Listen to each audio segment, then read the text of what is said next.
मिल जाएगा। हाँ, हो गया। बोलिए माँ जगदम्बिका भवानी की जय। यहाँ पर रंभ और कर्म की तपस्या का वृतांत चल रहा है, क्योंकि इंद्र जब कोई इस धरा पर तपस्या की अधिकता कर लेता, अति कर देता, देखिए वह परमात्मा बिना अति के नहीं मिलता। चाहे कोई भगवान से शत्रुता करते हुए अति कर दिया, जैसे रावण कंस रावण और बड़े बड़े या शिशुपाल, दंतवक्र इत्यादि, तब जाकर के भगवान इस धरा पर अवतार लेकर के उनका संहार करते हैं। या कोई भक्त होता है कि बहुत ही भगवान की तपस्या में डूब जाता है, जैसे ध्रुव हुए, प्रहलाद जी हुए, मीरा हुई, यह युवावस्था से बचपन से ही भगवान के ही आश्रय में, तो उनको उस भगवान की कृपा प्राप्त होती है। हालांकि एक सूत्र है, अति सर्वत्र वर्जित। भोजन भी एक गिलास ज्यादा कर लोगे तो वह नुकसान करेगा, दवा भी ज्यादा हो जाएगा तो वही दवा नुकसान भी करेगा, तो अति वर्जित है। लेकिन साधना में अति वर्जित नहीं है, बल्कि अति करना ही चाहिए। जिन्होंने अति किया है उन्होंने ही उस देवता या परमात्मा को, दोनों अंतर है। संसार में तो अति वर्जित है, सर्वत्र वर्जित है, लेकिन साधना में, आध्यात्मिक क्षेत्र में बिना अति के वह परमात्मा का दर्शन नहीं। अरे देखो, आपके अंतःकरण में जब राग और देश के रूप में मल है, ईर्ष्या करते हो, राग भी करते, मल है ना, गंदगी है ना, अंधेरा है यानी अज्ञान है, और वहीं पर आप उस परमात्मा को बैठाना चाहते हो जो सगुण स्वरूप है, तो कैसे संभव होगा? प्रकाश जब सूर्य का होगा तो अंधेरा तो चला जाएगा। बिजली भी 1000 वाट या 4000 वाट का बल्ब जला दिया तो अंधेरा तो का पता नहीं लगेगा, नामो निशान नहीं होगा। लेकिन दोनों साथ साथ नहीं रह सकते ना। और हम क्या चाहते हैं कि हम अपने अंतःकरण में राग और द्वेष भी पालते रहें और भगवान परमात्मा भी बैठे हैं, तो यह असंभव है, यह कभी संभव नहीं हो सकता। यानी संसार से कुछ पाने की हमारी कामना, हालांकि बहुत कहने में बहुत आसान है, लेकिन प्राप्त करने में बहुत ही मुश्किल है।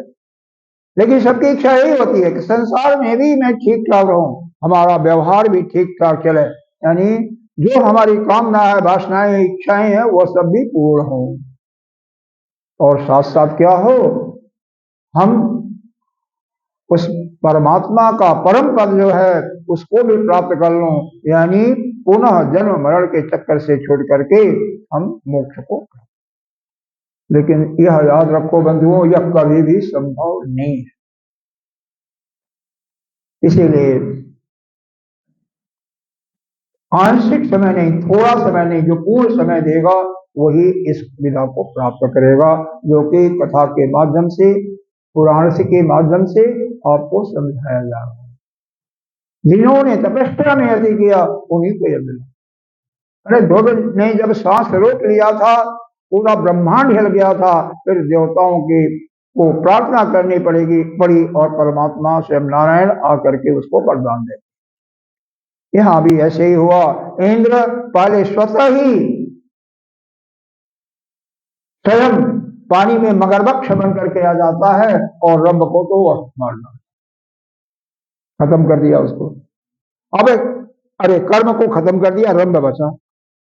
रंभ नहीं मरा था, रंभ फिर किसी के संत के माध्यम से उसको यह मिला कि माँ जगदम्बिका का आह्वान करे, उनका ध्यान करे, और वो उनका पूजन करता है। माँ जगदम्बिका प्रसन्न होती हैं तो ब्रह्मा जी को आदेश देती हैं, जाओ उसको वरदान। ब्रह्मा जी उसको वरदान देते हैं।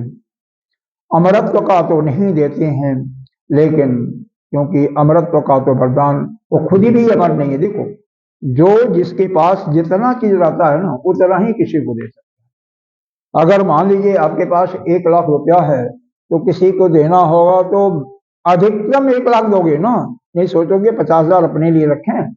हाँ, अपने लिए भी कोई समस्या हो सकती है, उतना ही दोगे ना, पूरा तो नहीं दे सकते हो ना। तो जब यहाँ पर कैसे, जब ब्रह्मा खुद ही अनित्य हैं, एक समय आए हैं एक समय चले जाएंगे, फिर दूसरा ब्रह्मा आएगा, तीसरा आएगा, तो कैसे वो अमृत का वरदान दे सकते हैं? क्योंकि यहाँ पर तो उस ब्रह्म के अतिरिक्त सभी आना और जाना लगा है।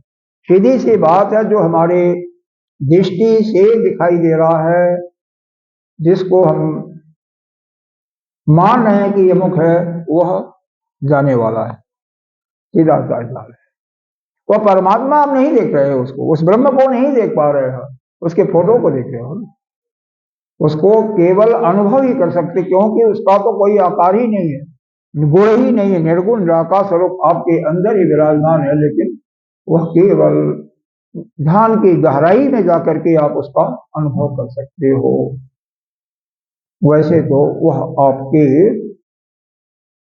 बिल्कुल वहां तक आपकी पहुंच ही नहीं। अब प्रश्न यहाँ पर यह होता है कि ठीक है, यह आप लोगों के लिए एक सूत्र, आप इसको याद रख लो कि उस ब्रह्म को, परमात्मा को हम कैसे प्राप्त करें।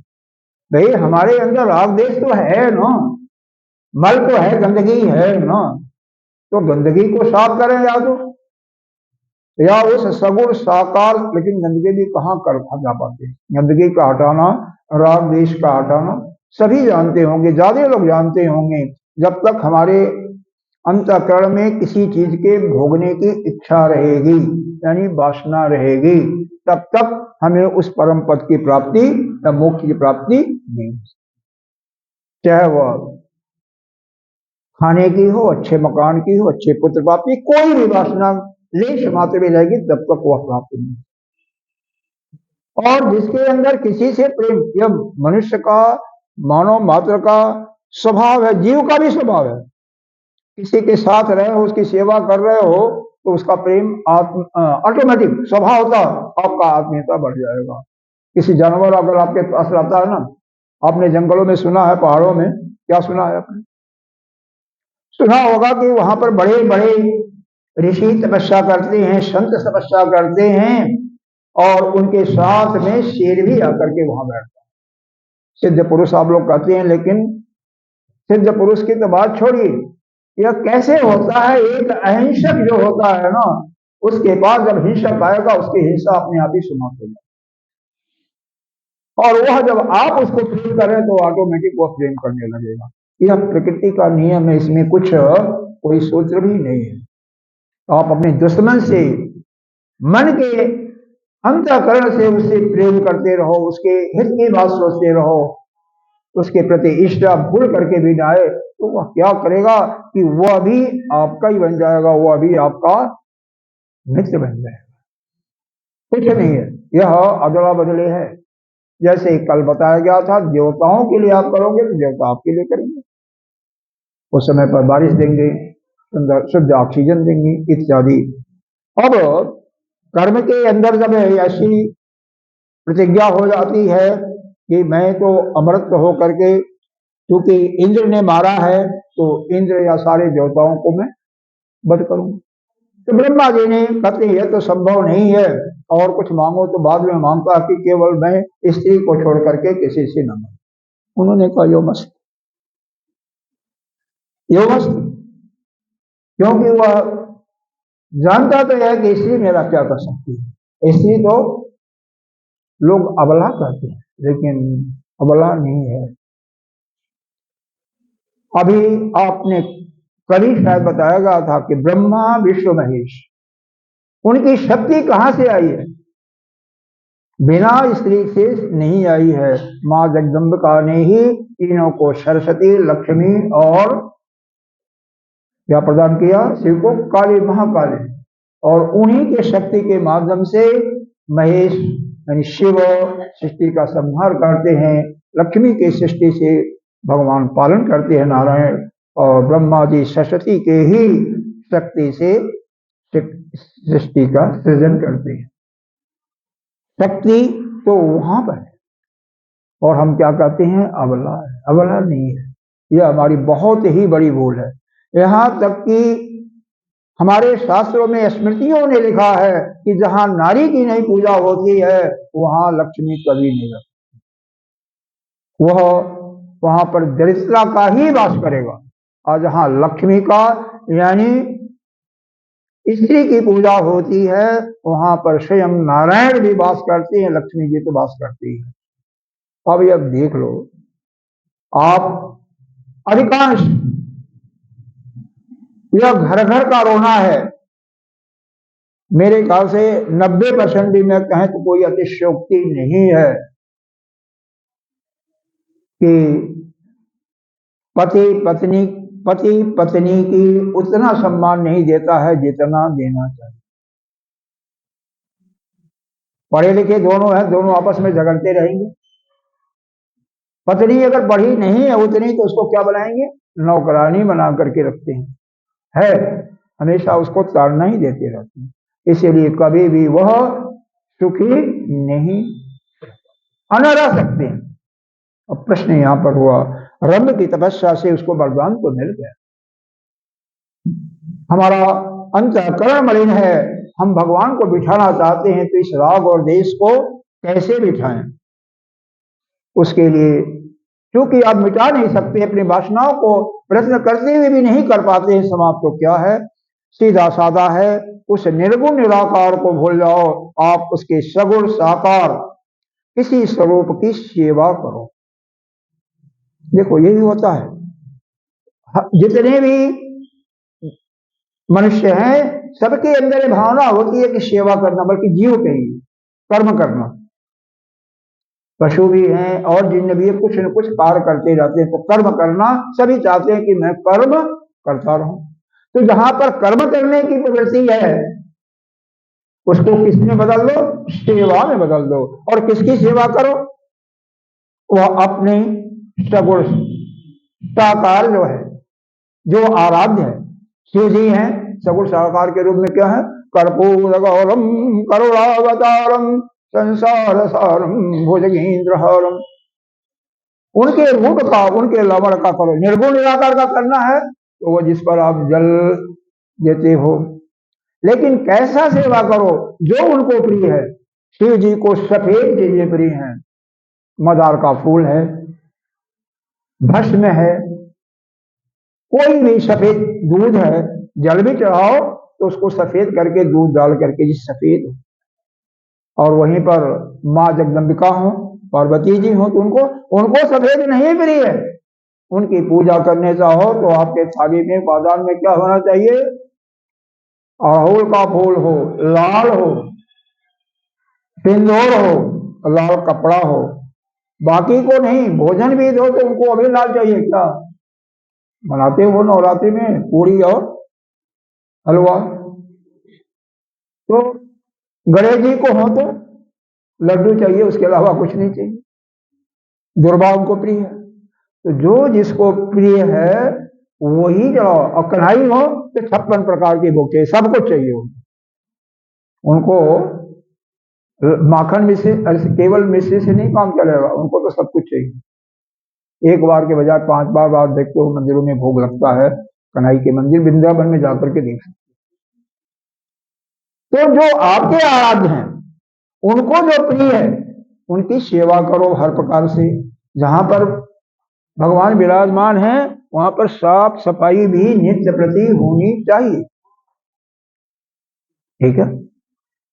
उनको नहलाने धुलाने से ले, क्योंकि आपने उनको क्या मान लिया, सगुण मान लिया ना। निर्गुण मानोगे तो कुछ चाहिए नहीं, तो उनको तो कुछ नहीं चाहिए, न कुछ करते हैं। लेकिन सगुण माना तो उनकी सेवा करके, और जब वो अपने आपके हृदय में बढ़ जाएंगे, जैसे ही बैठेंगे उसी समय क्या होगा, आपके हृदय में बैठते ही जो अंधकार है किस रूप में, बल के रूप में, पाप के रूप में, वह चला जाएगा, वह नहीं रहेगा। राग और देश वहीं से समाप्त होगा। अपने आप कोई चीज समाप्त नहीं हो सकता है, प्रयास करके शायद 10-15% ऐसे लोग होंगे कि साधना के गहराई में भी जा करके उस अवस्था को प्राप्त नहीं कर करेंगे। अति कर देंगे तो करेंगे, होगा, निश्चित रूप से होगा, इसमें कोई अतिशयोक्ति नहीं है। लेकिन जब तक आप साधना के गहराई में नहीं जाओगे, अतिरेक नहीं करोगे, जितने आपके घर के लोग हैं, रिश्तेदार हैं, सभी लोग आपकी अवहेलना करने लगेंगे, इनके लिए पूजा के दिन तो कोई काम ही नहीं है, उसी में डूबे होते हैं, तब तक आपको वह नहीं है। तो वह रंभ जो है अतिरेक कर देता है, इसमें मां जगदम्बिका के ध्यान में, उनके सेवा में, और फलस्वरूप ब्रह्मा जी को आदेश दे करके उसको ऐसा वरदान मिल जाता है कि स्त्री के अतिरिक्त कोई नहीं मार सकता। अब प्रश्न यह है कि स्त्री से मारना है और वह चाहता है नहीं कि हमारा जो पुत्र हो ना वह विश्व विजयी हो, तो यह भी उसकी इच्छा थी। ब्रह्मा जी ने कहा ऐसा है रंभ, तुम घर जाओ, जैसे जो भी तुम्हारे सामने पहले दृष्टि जिस पर जाए उसी को अपना लो, उसी को पत्नी बना लो। यहां पर महिष शब्द आया है। महिष का जैसे घर जाता है तो एक महिष से मुलाकात होती है। महिष का शाब्दिक अर्थ होता है भैंस, ठीक है। तो भैंस शाब्दिक अर्थ है, लक्षार्थ इसका भैंस नहीं है। वह मोटी तगड़ी कोई औरत काली भैंस जैसे काली ऐसी मिलती है और उसको अपना लेता है। पुरुष का महिष से समागम तो नहीं हो सकता ना, उसको तो पत्नी नहीं बनाएगा ना, स्वाभाविक नहीं है। तो हर एक यहाँ पर शास्त्रों को समझने के लिए यह थोड़ी सी अपनी प्रतिभा को विशेष रूप से जागृत करना पड़ता है। महिष शब्द का अर्थ जो शाब्दिक अर्थ लगाएंगे वह कभी भी इसको समझ नहीं पाएंगे। वहां पर यह है स्त्री है, स्त्रियां मोटी इतनी होती हैं कि आपने देखा होगा कि लड़ने में पुरुषों को भी पछाड़ देती है। कई देखा होगा, कई पुलिस में है, कई मिलिट्री में भी है। ऐसा नहीं है, ऐसा नहीं, बहुत शक्तिशाली भी होती है। एक चीज जान लो, अगर यह जो बाहरी क्लेवर है ना, इससे पुरुष जो क्या होता है कठोर होता है, लेकिन उसका जो दूसरा शरीर अंदर होता है ना उससे मुलायम होता है। स्त्रियों के अंदर विपरीत होता है। बाहर से तो वह नम्र होती हैं, करवा की पुजारी होती हैं, और अंदर जब अपने आप पर आती हैं तो वह महाकाली बन जाती है, बहुत ही कठोर। इस प्रकार से हमारे शरीर के अंदर यह भेद है। तो उस महिष नाम की यह महिष के स्वभाव जैसे उस स्त्री से संयोग होता है, दोनों साथ साथ रहने लगते हैं और एक समय वह गर्भवती हो जाती है। उसी बीच में जो पड़ोसी राजा है उस पर आक्रमण करता है और वह मारा जाता है। लेकिन जब उसके लाश को जलाने का समय आता है तो वह जो उसकी पत्नी है वह यह प्रण करती है कि मैं भी साथ साथ पतिव्रत धर्म का पालन करते हुए मैं भी भस्मीभूत हो जाऊंगी, मैं अपनी प्राण छोड़ दूंगी। वह पति के शरीर को, जबकि गर्भवती है, याद रखिएगा गर्भवती है, अभी मैंने बोला था गर्भवती होगी, उसके पेट में बच्चा पड़ रहा है, उसी रंभ का ये लड़का है। और वह कैसा होगा, जो विश्व विख्यात होगा, यानी सब पर राज्य करेगा, ऐसा वरदान मिला हुआ तो होगा ही होगा। वो बैठ जाती है, उसको गोद में ले करके पति को चिता जला दी जाती है। वो तो मर गया था, तो उसका जो जीवात्मा है वो घूम रहा, भ्रमण कर रहा कि इसके अंदर तो हमारा पुत्र है, हमारा वीर है और इसकी रक्षा करना मेरा धर्म है। भगवान की कुछ कृपा होती है कि वह बालक गिर जाता है, मतलब गर्भपात हो जाता है। बालक को किसी दयालु सज्जन ने लिया, उसका पालन पोषण होता है, क्योंकि दैत्य परिवार का तो दैत्य परिवार में ही होता है। और उसके साथ साथ यह जो रंभ था जिसकी जीवात्मा ऊपर रमण कर रही थी उसकी रक्षा के लिए बालक की, वह भी जो है उसी अग्नि से प्रकट हो जाता है जिसका नाम पड़ता है रक्त बीज। अब वह जो महिष से पैदा हुआ था बालक, उसका नाम महिषासुर, महिषासुर रखा हुआ। महिषासुर इतना प्रतापशाली हुआ कि देवताओं को मतलब मार मार करके खदेड़ दिया, सब पर उसका पूरा सृष्टि पर उसी का नियंत्रण हो गया। यहां तक कि इसमें बहुत विशेष रूप से वर्णन किया गया है विस्तार में कि ब्रह्मा तो वरदान देने वाले हैं, शिव जी की प्रार्थना किए, देवता लोग तो सब हार गए, इंद्र इत्यादि सारे मारे नहीं गए थे, बस इतना ही था। शिव जी आते हैं उसको मारने के लिए, देवताओं की कृपा से शिव जी मूर्छित हो जाते हैं कई दिनों के बाद युद्ध करते करते। फिर जब अपने चले जाते हैं किसमें, समाधि में, बस मूर्छित पढ़ते पढ़ते समाधि में चले जाते हैं, उनका जो सारथी था उनको लेकर के कैलाश चला जाता है। अब देवताओं ने कहा कि अब क्या करें क्या करें, विष्णु के पास जाते हैं। नारायण कहते ठीक है हम भी कुछ करते हैं। नारायण भी अपने चक्र का भी साधना करते हैं, लेकिन क्योंकि उसको वरदान मिला हुआ था कि वह केवल इसके से ही मर सकता है, तो नारायण भी थक करके चकनाचूर हो जाते हैं, इनकी भी कोई भी शक्ति काम में नहीं आती। चारक धनुष भी फेल हो जाता है, चक्र जो कि ऐसा था जिसके ऊपर चक्र चलता था उसका सफाया ही होता था, लेकिन कोई भी काम नहीं आता। फिर क्या होगा, सभी लोग जब भी कोई घटना ऐसी होती है, एक गांव में हो, घर में हो, राष्ट्र में हो, प्रदेश में हो, सब लोग इकट्ठा करके उसका क्या करते हैं, मंथन करते हैं, उस पर चिंतन करते हैं कि इस अमुक घटना जो हमारे सामने आई है इसका हम सामना कैसे करें।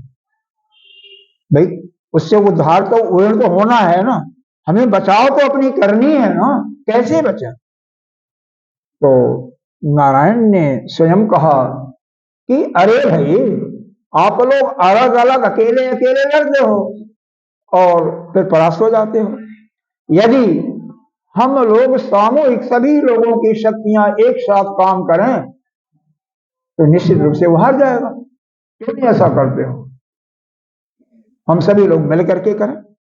उसी समय ब्रह्मा, क्योंकि ब्रह्मा ही वरदान देने वाले हैं तो सबसे ज्यादा कष्ट, क्योंकि हमेशा नारायण भी महेश भी देवता भी कहते हैं आप तो जो मर्जी होता किसी को वरदान दे देते हो, और फिर परेशानी किसको होती है, हमें होती है, शिव को होती है, नारायण को होती है, और देवताओं को तो होती ही होती है।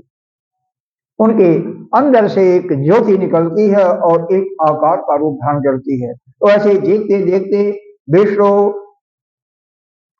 शिव, इंद्र, कुबेर, वरुण सभी देवताओं से शक्तियां उसके अंदर समाहित हो जाती हैं।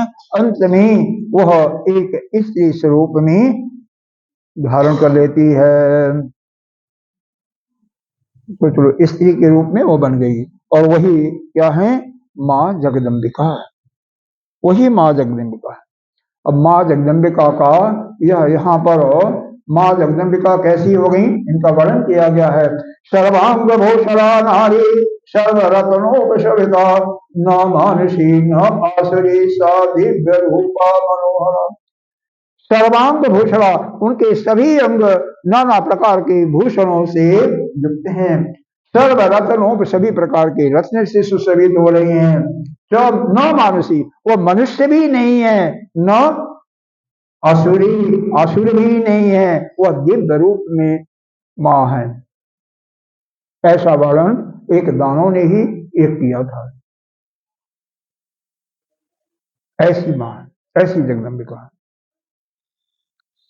सारे देवता लोग अपने अपने एक एक जो उनके पास था वो उनको भेंट के रूप में देता है। कोई तलवार देता है, अरे हिमांचल आते हैं, हिमालय पर्वत के जो स्वामी हैं माँ पार्वती के पिता के रूप में हैं, वह क्या देते हैं, कहते भाई मेरे पास तो कुछ नहीं है, मैं तो जंगल में शेर ही लाते हैं। उन्होंने एक शेर दिया माँ जगदम्बा की सवारी के लिए। वहीं पर माँ जगदम्बा 18 भुजाओं वाली है, 4 भुजा 2 भुजा नहीं, 18 भुजाओं वाली माँ जगदम्बा शेर पर आरूढ़ हो जाती है। किसी हाथ में गदा है, किसी हाथ में धनुष्मार है, किसी में तलवार है, किसी में कुछ है, सभी में पूरा अपने चक्र में है, किसी में। और इस प्रकार से कहती हैं देवता लोग तुम्हारी प्रार्थना से मैं खुश हूं। उन्होंने सभी ने अपना ये जो उनका वर्णन किया गया है कई अध्यायों में। अगर जो देवताओं ने माँ जगदम्बा की स्तुति किया है केवल वही पढ़ा जाए, उसको समझाया जाए तो कम से कम 2 दिन 3 दिन तो लगेंगे। तो यहाँ पर क्या होता है,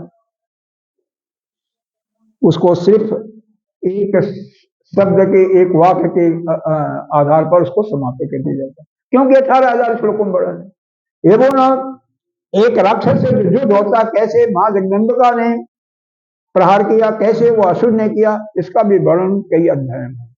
तब माँ जगदम्बिका वहां से अकेली कहाँ चली जाती हैं, महिषासुर, क्योंकि महिषासुर से ही सभी त्रस्त हैं।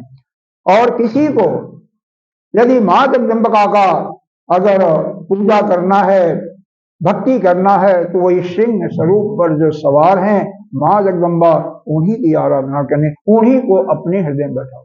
अरे रामचरितमानस में तुलसीदास जी ने लिखा है कि राम लक्ष्मण और सीता सहित आप धनुष ले करके, धनुष्मान ले करके मेरे हृदय में बैठो। कई महात्मा खंडन करते हैं, अरे धनुष्मान ले करके हृदय में, तो तुम्हारे हृदय में चुभाव नहीं होगा, चुभेगा नहीं? कहते नहीं, धनुष पार रहेगा तो हमारे अंदर जो राग और देश जो मल है, काम क्रोध बीज इत्यादि, वो सब नष्ट हो जाएगा। तो यह अपनी अपनी दृष्टि और अपने अपने मन की सोच होती है कि हम चाहते क्या हैं। हम तो यह चाहते हैं कि हमारे हृदय में जो भी जन्म जन्मांतर से मल इकट्ठा हुआ, पाप इकट्ठा हुआ, वह नष्ट हो। वेद के अंदर भी उसको नष्ट करने का लिए उपाय बताया क्या है, तपस्या, यज्ञ। और वह यज्ञ जिसके यज्ञ में 16 पंडित होते हैं, 16 ब्राह्मण होते हैं, विद्वान होते हैं। आपको बताया था एक होता होना चाहिए, एक अर्जु होना चाहिए, एक उद्गाता और एक ब्रह्मा, या चारों विद्वान होना चाहिए। उद्गाता सामवेद का उच्चारण करता है, वहीं पर होता जो है ऋग्वेद का उच्चारण करता है, अर्धो जो है इसका क्या बोलते हैं यजुर्वेद का उच्चारण करता है, और ब्रह्मा अथर्ववेद या सभी को सभी पर नियंत्रण करता है। और हर एक के 3 सहायक होने चाहिए। तो कितना हो गया, 4 चौके 16 ना, और जजमान और उसकी पत्नी 18 होते हैं।